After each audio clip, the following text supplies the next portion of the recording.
अश्वनी जी, 1 नवंबर से आपने जन आक्रोश यात्रा निकाली है। असल में क्या मकसद है इस यात्रा का?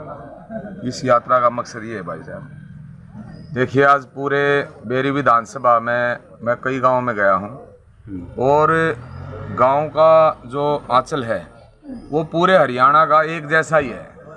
और जिस तरीके से यहाँ बेरी हल्का में मैं घूम रहा हूँ तो जैसे पूरे देश में आज हरियाणा बेरोजगारी में नंबर 1 है। 37% बेरोजगारी है आज हरियाणा में और देश में नंबर 1 हरियाणा है। मतलब ये अगर होता हो भी दूध, पहले कहते थे भी दूध दही के खाने में नंबर 1 हरियाणा, लेकिन आज है बेरोजगारी में नंबर 1 हरियाणा। कितनी शर्म की बात है।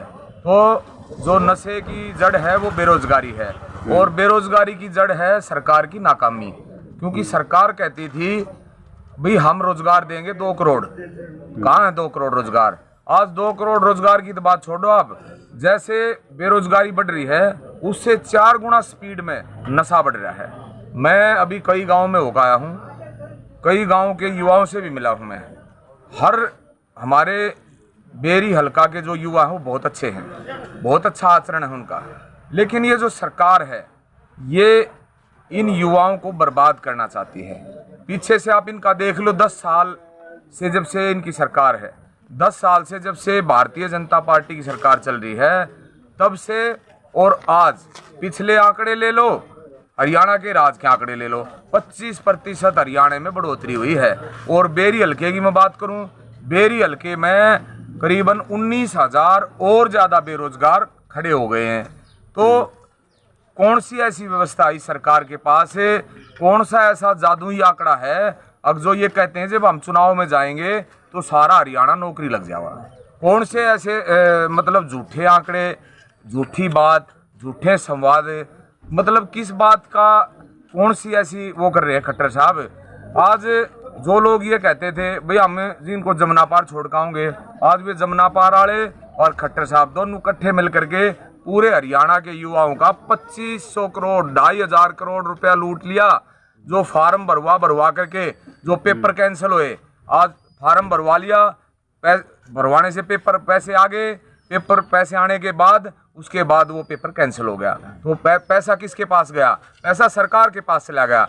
सरकार के पास चला गया, वो पैसा कहाँ गया? वो अडानी और अंबानी की जेब में चला गया। क्योंकि आज जो सरकार का टैक्स है, जो सरकार के टैक्स का पैसा है जिससे लोगों को सुविधाएं मिलनी चाहिए थी, आज वो तो सारा अडानी और अंबानी के कर्जे माफ हो रहे हैं उससे। आज हरियाणा का गरीब परेशान, हरियाणा में गरीबी की बढ़ोतरी बहुत ज़्यादा तरीके से होने लग रही है। पूरा हरियाणा PPID, फलानी ID, BPL ID, ये ID, उस ID मुर्जा खड़ा कर दिया। पूरे हरियाणा के किसान पोर्टल मुर्जा खड़े कर दिए। पूरा हरियाणा उड़ज पुड़ज कर रखा है। पूरे हरियाणा के अंदर जो किसान है, आज किसानों की फसल है वो मंडियों में पड़ी है। आज मजदूर है वो अपनी मजदूरी के लिए परेशान है। आज ना ही तो किसी के पास, आज मतलब युवाओं की बात नहीं है, आम लोगों के लिए भी रोजी रोटी करना बड़ा मुश्किल हो गया है। तो ये हरियाणा के हालात इन लोगों ने कर दिए हैं। क्योंकि हरियाणा जो है, हरियाणा जो गांव में किस तरीके का भावना, हर किस तरीके की कामना हम एक एक लोगों से मिल के आए हैं। हर कोई चाहता है यार इस सरकार से पिंड छुटवा दो, क्योंकि सरकार ने नशे के लिए तौबा कर दी है। हम ऐसे ऐसे परिवारों से मिल के आए हैं, ऐसी ऐसी माता बहनों से मिल के आए हैं जिन्होंने अपना दुखड़ा रोया है। अभी जैसे तैसे सरकार से पिंड छुटा दो, क्योंकि सरकार ने हमारे को बर्बाद कर दिया, हमारे बच्चों को बर्बाद कर दिया। क्योंकि बहुत ही हालात चिंता का विषय है ये। और जब युवा दूसरे तरीके पर चला जाए, और युवा, क्योंकि कहते हैं भाई खाली दिमाग शैतान का घर, जब दिमाग में खाली बातें होती ना तो इधर उधर की बातें आएंगी, जब इधर उधर की बातें आएंगी तो कहीं ना कहीं युवा भटकने का काम होगा युवा के साथ। लेकिन हम युवाओं को जागृत कर रहे हैं, क्योंकि ये सरकार सोई हुई है। जो सोते हुए को तो जगाया जा सकता है, लेकिन ये सरकार दड़ मार रही है। दड़ मारे और को कर जगावा, दड़ मारे और को ये लोग जगाएंगे, हम नहीं जगाएंगे।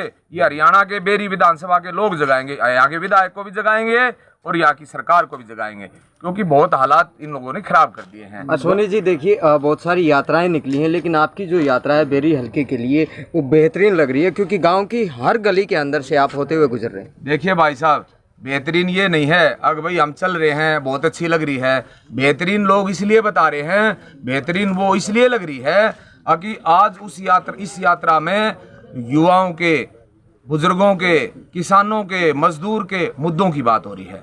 मुद्दों के लिए आज कोई भी काम अगर आप किसी के मुद्दों की बात करोगे, किसी की समस्या को लेकर के बात करोगे, क्योंकि आज हरियाणा में आम आदमी पार्टी विपक्ष की भूमिका निभा रही है और विपक्ष की भूमिका आम आदमी पार्टी निभा रही है, तो आम आदमी पार्टी लोगों की समस्या की बात कर रही है, इसीलिए ये यात्रा सारी अच्छी लग रही है आम आदमी पार्टी की। आम आदमी पार्टी का तो कोई एक वीर कार्यकर्ता भी घर में जाता है, उसको भी लोग दूध पिलाते हैं, और बीजेपी का, कांग्रेस का कार्यकर्ता जाता है तो उनसे यही पूछते हैं, भाई बीजेपी वाला तो ये पूछते हैं तुम कद जाओगे यार, कांग्रेस वाला तेन पूछे हैं अरे थारा रोड़ा कद बंद होगा, इस तरह और कोई बात है नहीं।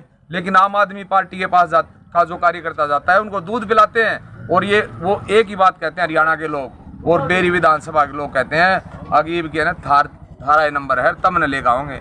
तो हरियाणा में आम आदमी पार्टी की 2024 में सरकार। बात करी जाए ईडी की जो छापे लग रहे हैं, जिस नेता ने, जिस सीएम ने ईडी के लिए यानी कि बेरोजगारी के लिए या भ्रष्टाचार के लिए जन आंदोलन किया है, नरेंद्र मोदी उसी का के भी ऊपर नंबर आएगा ईडी में। एक दिन नरेंद्र मोदी का भी नंबर आएगा, अमित शाह का भी नंबर आएगा ईडी में। ठीक है, तानाशाही हमेशा नहीं चलती, तानाशाही कभी नहीं चलती। और जब नंबर डलेगा ना ऊपर से नीचे तक, सारे अडानी बंधु, सारे अंबानी बंधु, सारे इनके सरदार, जितने भी जो इनके मसीहा जो बने बैठे हैं, जितने जिसके कर्जे माफ करे हैं, सबके पास ईडी जाएगी, नंबर इनका भी आएगा, नंबर इनका भी आएगा। 12 मुख्यमंत्रियों में से सबसे टॉप पर अरविंद केजरीवाल जी को प्रत्यक्ष रूप से पूछताछ के लिए बुलाया गया। देखो आज हमारी जांच हो रही है, हमारे मुख्यमंत्री की जांच हो रही है, हमारे मंत्रियों को जेल में डाल रखा, सारी जांच कर ली, सब कुछ कर लिया, कोई सबूत नहीं है। लेकिन जब इनका नंबर आएगा ना, सबूतों की बोरी भरी पड़ी है, इतने सबूत हैं, अगर नंबर नहीं आएगा, सबूत में इनको लास्ट में जो होना है, से जो इनका होना है ना, वो ये देश देखेगा। बीजेपी में केजरीवाल जी से बता देना चाहता हूँ, फसल बीमा योजना पूरे देश में लागू की, किसानों को तो फसल बीमा का फायदा मिला नहीं, लेकिन कंपनियों को फायदा मिला है। इसके आधार पर मुख्यमंत्री खट्टर साहब को और प्रधानमंत्री नरेंद्र मोदी जी को भी कटघरे में खड़ा करना चाहिए। चल रही हैं और राजनीतिक दल हैं, चुनाव के दौरान पर एक नुक्कड़ सभा करके चले जाते हैं, लेकिन लोगों के बीच डोर टू डोर जो अभियान होना चाहिए, वास्तव में जागरूकता जो लानी चाहिए, वो नहीं दिख रही। 2019 में मैंने चुनाव लड़ा था यहाँ से, 2019 में जब चुनाव लड़ा था, जब भी घर घर गए थे और लोगों ने जो जनादेश दिया उसको स्वीकार किया, हाथ जोड़ कर लोगों का धन्यवाद किया। हम लोगों से नाराज़ तो नहीं हुए। 2019 का चुनाव ख़त्म हुआ, जिस दिन 2019 का चुनाव ख़त्म हुआ उस दिन फिर लोगों के पास आ गए। जिस दिन ये सरकार बनी फिर सरकार से सवाल करने लगे, भी लोगों के लिए, लोगों ने कहा कि ये हमारे लिए सुविधा करवाओ। हमने सरकार के लिए हर जगह प्रदर्शन किया। तो हम 2019 से 5 साल होने को हैं, 2019 से अब तक आम आदमी पार्टी ग्राउंड पे है, और आम आदमी पार्टी किसी सत्ता के लिए नहीं, हम व्यवस्था बदलने के लिए आए हैं। हमारे एक एक मंत्री, एक एक एमएलए, एक एक छोटे छोटे कार्यकर्ता की भी जांच करने लग रहे हैं लोग, सब कुछ कर लेंगे, कुछ नहीं मिलने पर। तो 2024 का चुनाव कैसे देखेंगे सरकार? 2024 में आम आदमी पार्टी सरकार बन रही है, पंजाब में भी बनी थी ऐसे ही। ये लोग यहाँ भी कहते थे अब यहाँ कुछ नहीं इनका, यहाँ कुछ दिल्ली में भी कहते थे विलन की एक भी सीट नहीं आएगी, ठीक है, पंजाब में भी कहते थे इनका एक भी कुछ भी नहीं आएगा, जमाने जब्त होगी। अब की बार 2024 में हरियाणा में झाड़ू चलेगी, एक तरफा झाड़ू, मतलब बदलाव रिजल्ट में दिखेगा। लोग करेंगे भाई साहब, लोग बदलाव करेंगे।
अंकल हटिए इनको थोड़ा सा।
भाई साहब